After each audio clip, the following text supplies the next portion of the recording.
Bonjour à tous, chers frères et sœurs. Comment peut-on être loin de Dieu sans même le savoir? C'est possible lorsque notre cœur est devenu insensible, lorsque notre foi devient une routine religieuse et non une relation vivante avec le Seigneur. Beaucoup prient, vont à l'église, chantent, mais leur cœur est rempli de rancune, de désobéissance ou simplement d'indifférence. Ils pensent être proches de Dieu, mais ils se sont éloignés, pas physiquement, mais spirituellement. Jésus lui-même a dénoncé cette illusion. « Ce peuple m'honore des lèvres, mais son cœur est éloigné de moi. » Matthieu chapitre 15, verset 8. Ce verset est un miroir. Il nous pousse à nous examiner. Il est facile de parler de Dieu, mais vivre pour Dieu est tout autre chose. Paul nous donne un avertissement direct. Examinez-vous vous-même pour savoir si vous êtes dans la foi. Éprouvez-vous vous-même. 2 Corinthiens chapitre 13 verset 5. Cela signifie qu'on peut être dans l'illusion, penser être en règle alors qu'on est loin. Dieu veut une foi authentique, pas une façade religieuse. Il ne cherche pas la perfection, mais un cœur vrai. Alors, prends un moment et demande-toi sincèrement. Ma foi est-elle vivante ou simplement extérieure? Suis-je proche de Dieu dans mon cœur ou est-ce que je me suis éloigné sans m'en rendre compte? Frères et sœurs, une des raisons pour lesquelles plusieurs vivent loin de Dieu sans le savoir, c'est parce que le péché est devenu tellement familier qu'il ne choque plus. Ce qui autrefois troublait ta conscience te semble maintenant banal. Tu peux mentir, critiquer, jalouser ou même avoir des pensées impures sans te sentir dérangé. Pourquoi? Parce que ton cœur s'est endurci et l'absence de conviction est un signal d'alerte. La Bible dit clairement « Prenez garde, frères, que quelqu'un de vous n'ait un cœur mauvais et incrédule au point de se détourner du Dieu vivant. » Hébreux chapitre 3, verset 12. Ce verset nous avertit. Le cœur peut se détourner de Dieu, même en silence, sans bruit, sans violence. Mais il se détourne quand même. David, un homme selon le cœur de Dieu, a dit ceci après avoir péché. « Car je reconnais mes transgressions, et mon péché est constamment devant moi. » Psaume chapitre 51, verset 3. Il savait que rester dans le péché, c'est vivre séparé de Dieu, même si l'on continue les activités religieuses. Ne laisse pas ton cœur s'habituer à ce que Dieu déteste. Ne laisse pas le péché t'éteindre de l'intérieur. Rappelle-toi que vivre avec Dieu, c'est vivre dans la lumière. Si tu caches ton péché ou si tu refuses de l'appeler par son nom, alors tu t'éloignes de Dieu sans même le savoir. Frères et sœurs, une autre manière de vivre loin de Dieu sans le savoir, c'est lorsque quelque chose d'autre que Dieu est devenu ta priorité, ton centre, ta source de sécurité.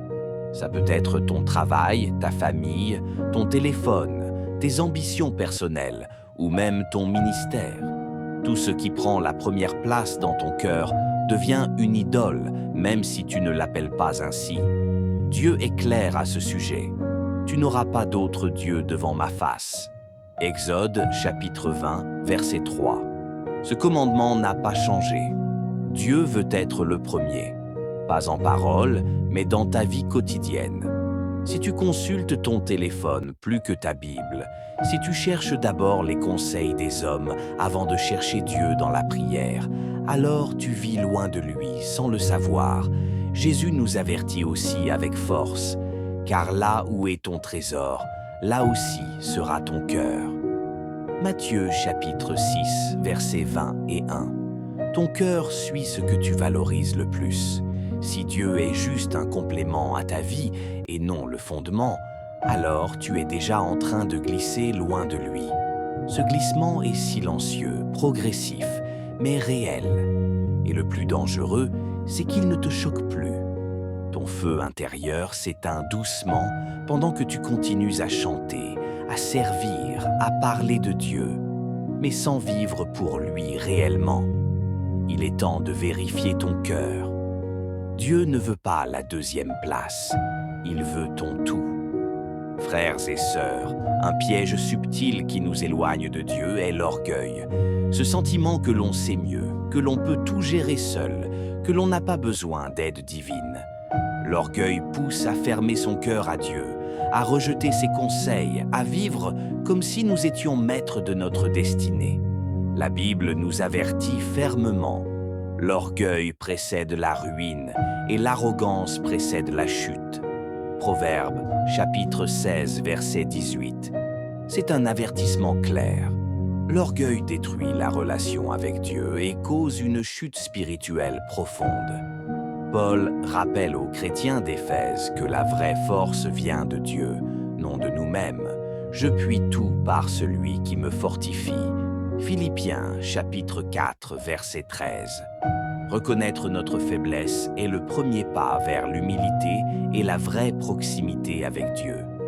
Si tu refuses de dépendre de Dieu, si tu crois que tu peux avancer seul, tu es en train de t'éloigner de lui sans le savoir. Le cœur orgueilleux ne sent pas ce vide, mais Dieu voit et appelle à l'humilité. La vraie puissance chrétienne naît de la dépendance totale à Dieu. Frères et sœurs, une autre manière de vivre loin de Dieu sans le savoir, c'est lorsque quelque chose d'autre que Dieu est devenu ta priorité, ton centre, ta source de sécurité. Ça peut être ton travail, ta famille, ton téléphone, tes ambitions personnelles ou même ton ministère. Tout ce qui prend la première place dans ton cœur devient une idole, même si tu ne l'appelles pas ainsi. Dieu est clair à ce sujet. Tu n'auras pas d'autre Dieu devant ma face. Exode, chapitre 20, verset 3. Ce commandement n'a pas changé. Dieu veut être le premier. Pas en parole, mais dans ta vie quotidienne. Si tu consultes ton téléphone plus que ta Bible, si tu cherches d'abord les conseils des hommes avant de chercher Dieu dans la prière, alors tu vis loin de lui sans le savoir. Jésus nous avertit aussi avec force. Car là où est ton trésor, là aussi sera ton cœur. Matthieu chapitre 6, versets 20 et 1. Ton cœur suit ce que tu valorises le plus. Si Dieu est juste un complément à ta vie et non le fondement, alors tu es déjà en train de glisser loin de lui. Ce glissement est silencieux, progressif, mais réel. Et le plus dangereux, c'est qu'il ne te choque plus. Ton feu intérieur s'éteint doucement pendant que tu continues à chanter, à servir, à parler de Dieu, mais sans vivre pour lui réellement. Il est temps de vérifier ton cœur. Dieu ne veut pas la deuxième place, il veut ton tout. Frères et sœurs, si tu réalises aujourd'hui que tu as vécu loin de Dieu sans le savoir, bonne nouvelle, il y a un chemin de retour. Dieu ne rejette jamais un cœur repentant. La porte est toujours ouverte. Ce retour demande humilité, foi et engagement sincère. Jésus a dit « Je suis le chemin, la vérité et la vie. Nul ne vient au Père que par moi. » Jean chapitre 14, verset 6. Revenir à Dieu, c'est accepter Jésus comme Seigneur et Sauveur. C'est s'abandonner à lui totalement. Le prophète Ésaïe nous encourage.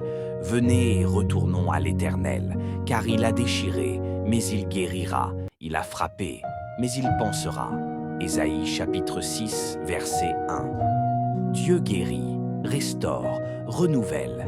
Il attend simplement que tu lui tournes ton cœur. Chers frères et sœurs, que ce message te pousse à un examen sincère de ta vie. Ne reste pas dans l'illusion.